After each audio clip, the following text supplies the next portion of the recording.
What a right royal mess. Prince Harry's back in the news, a man more overexposed than the porn star Ron Jeremy. Yes, the world's least happy millionaire has once again asked us to cry him a river, to whip out our tiny violins for this privileged aristocrat, rattling around his Montecito mansion, which boasts 16 bathrooms, all of which he needs, when you consider the amount of crap he comes out with.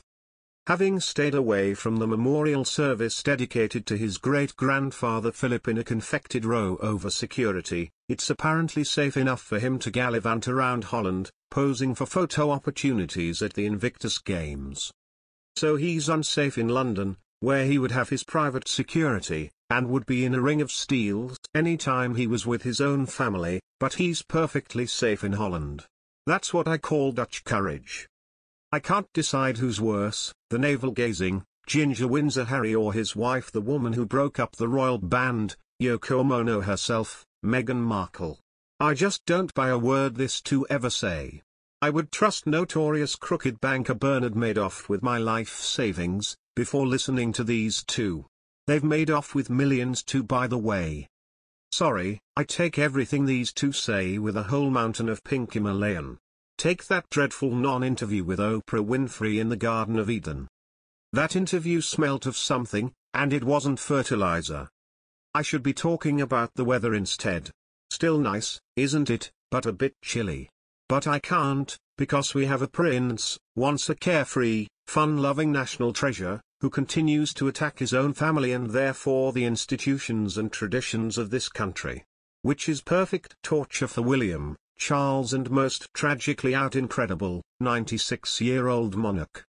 Well, Prince Harry has gonads of titanium, claiming that his priority is to protect the Queen.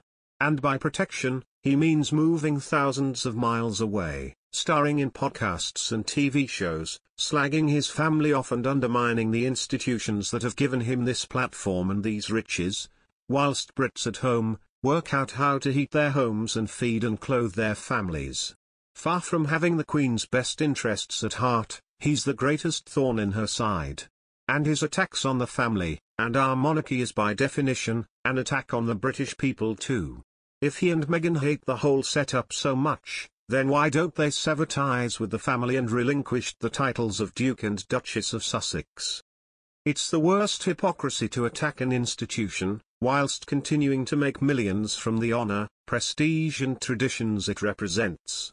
And of course they won't give up the royal titles, because then they'll lose the Spotify deal, among many others, and will probably have to give up a few of those bathrooms. Imagine only having 10 loos, for example. I wish we could flush these two down the plug hole, lecturing the world about climate change from a private jet. And how is spilling the beans about the Queen's most intimate moments protecting her? Including what presents she gives out and who she trusts the most.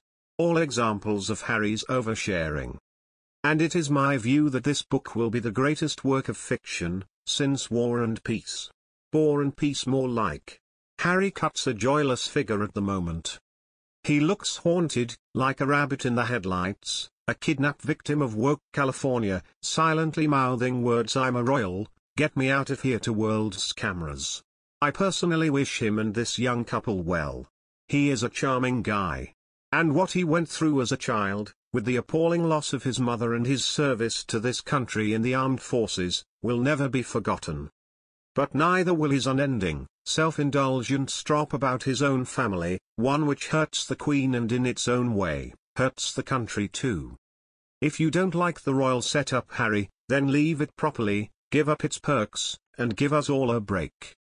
Frankly, he should take the titles of Duke and Duchess of Sussex, and give it a right royal flush, down one of his 16 toilets. Bog off, Harry.